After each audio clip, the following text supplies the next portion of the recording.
in just 37 seconds. $4.7 million in dark money donations vanished from public view. Zohran Mamdani didn't hesitate or ask permission. He opened the red folder marked confidential and began reading names aloud. Cameras zoomed in. The hearing room froze. What did this 33-year-old Democratic socialist from Queens reveal that made one of America's most powerful senators start sweating on live television? At exactly 2:14 p.m. on a Tuesday afternoon in the Hart Senate office building, something unprecedented was about to unfold. The mahogany-paneled room buzzed with the usual Washington energy. Staffers whispering, reporters checking phones, senators shuffling papers with practiced indifference. But today felt different.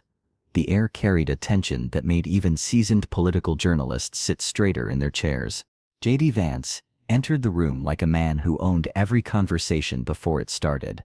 Tall, confident, carrying that particular brand of Ivy League authority mixed with Midwest authenticity that had carried him from venture capitalism to the United States Senate. His Navy suit was perfectly pressed, his Yale Law School ring catching the overhead lights as he adjusted his papers. Behind him trailed a small army of aides, each carrying tablets loaded with talking points designed to deflect any uncomfortable questions about campaign finance.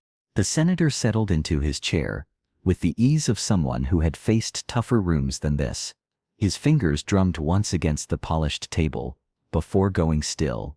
This was supposed to be a routine hearing on economic policy. Vance had testified before Congress dozens of times, navigating questions about everything from immigration to trade policy, with the smooth confidence of a politician who understood how the game was played.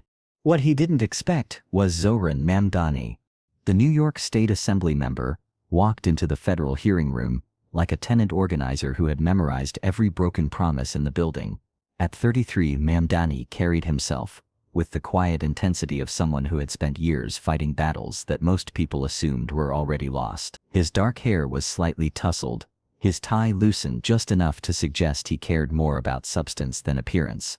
In his hands he carried a simple manila folder that would, in less than 2 minutes, change the trajectory of J.D. Vance's political career. The hearing began routinely enough. Chairman Williams called the session to order. Cameras adjusted their angles, and the first few questions proceeded exactly as everyone expected. Vance fielded inquiries about Ohio's economic recovery with practiced ease, citing statistics about job growth and manufacturing investment that his staff had prepared him to deploy.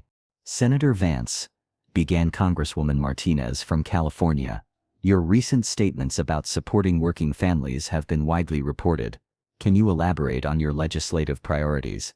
Vance leaned into his microphone with the confidence of someone who had answered this question 100 times. Thank you, Congresswoman.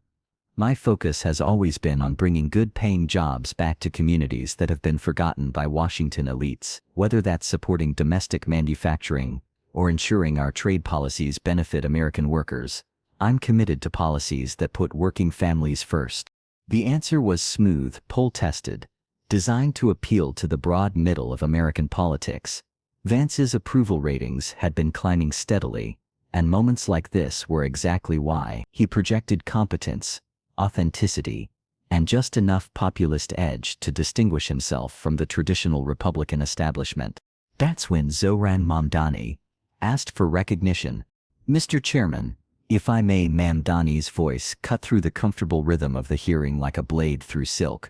There was something in his tone that made the room's energy shift immediately. Not aggressive, not confrontational, but carrying a weight that suggested he wasn't here to play the usual Washington games.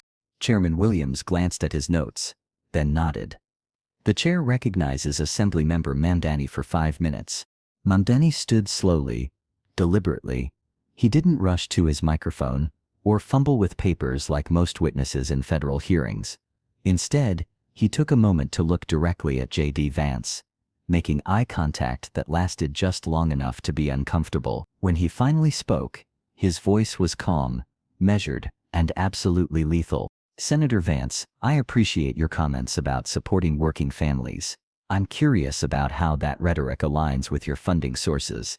Mamdani opened his manila folder and removed a single sheet of paper. Specifically, I'd like to discuss your relationship with Peter Thiel, Ken Griffin, and the network of billionaire donors who have contributed $4.7 million to your campaigns and affiliated super PACs since 20. The temperature in the room dropped 10 degrees. Vance's confident smile flickered for just a fraction of a second before reassembling itself. His fingers, which had been relaxed on the table, curled slightly inward. Behind him, a young aide with horn-rimmed glasses went pale and began frantically typing on her phone. "Assembly member, I'm not sure what you're implying," Vance replied, his voice still steady but carrying a new edge. "I'm proud to have support from Americans who believe in economic growth and opportunity. My donor base reflects a broad coalition." "I'm not implying anything, Senator," Mamdani interrupted smoothly. "I'm stating facts." He lifted the paper higher, angling it so the cameras could catch the official letterhead. "According to Federal Election Commission filings that I obtained yesterday, you received $1.2 million from Thiel's network alone in the 2022 cycle. Ken Griffin's Citadel employees contributed another $90,000. These aren't small dollar donations from working families in Ohio." The room had gone completely silent. Even the constant whisper of staff members had stopped. Reporters leaned forward in their seats, phones already buzzing with notifications, as news organizations began processing what they were witnessing. This wasn't the usual dance of political theater. This was something else entirely. Vance's jaw tightened almost imperceptibly. His media training kicked in, and he attempted to regain control of the narrative. "Assembly member, campaign finance is heavily regulated and transparent. Every donation I receive is reported according to federal law. I'm proud to have support from job creators and entrepreneurs. Job creators who offshore manufacturing to maximize profits." Mamdani's voice remained level, but there was steel underneath now. "Let's talk about Thiel's Palantir, which has been eliminating American jobs while expanding operations overseas, or Griffin's Citadel, which has actively lobbied against the kind of financial regulations that would protect working families from predatory lending." 37 seconds had passed since Mamdani first mentioned the $4.7 million figure.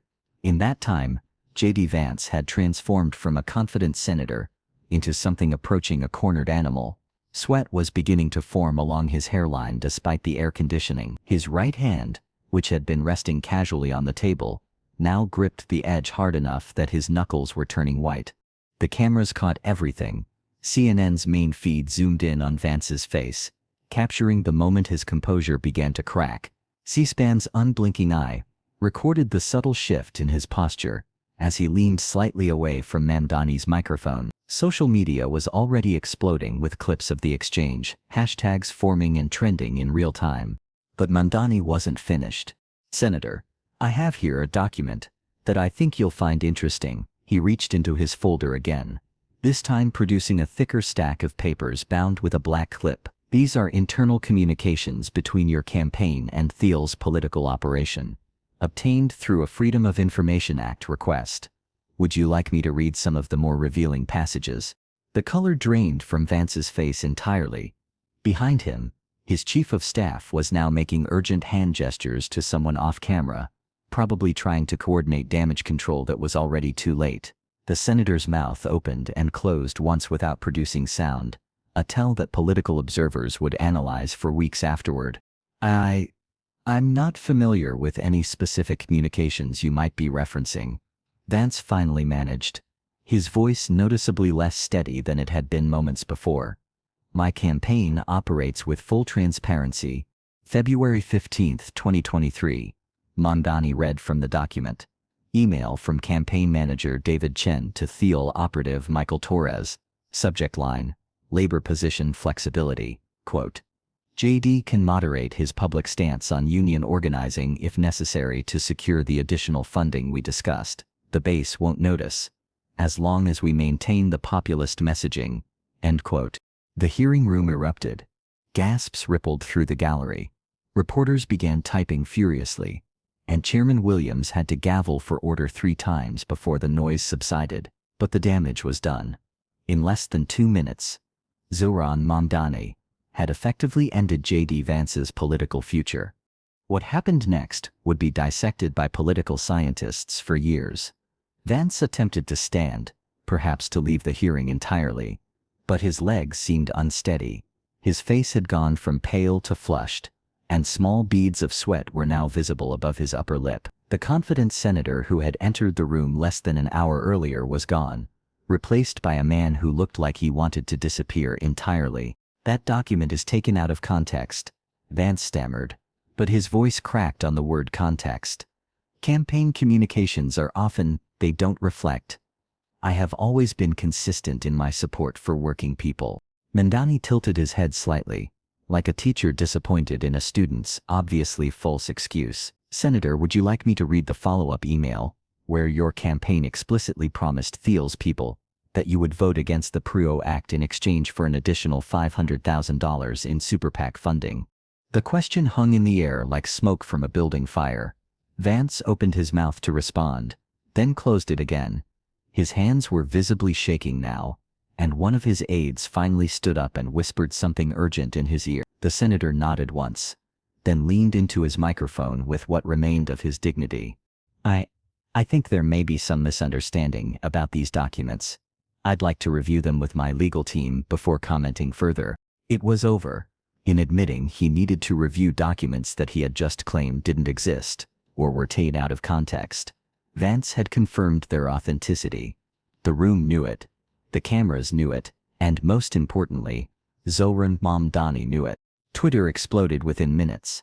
Vance papers began trending nationally, followed quickly by Mamdani exposed and billionaire bought. The clip of Vance's face going white as Mamdani read the email would be viewed over 15 million times within 24 hours, spawned countless memes, and became required viewing in political science courses across the country. Cable news networks interrupted regular programming to analyze what they were already calling the 37-second collapse.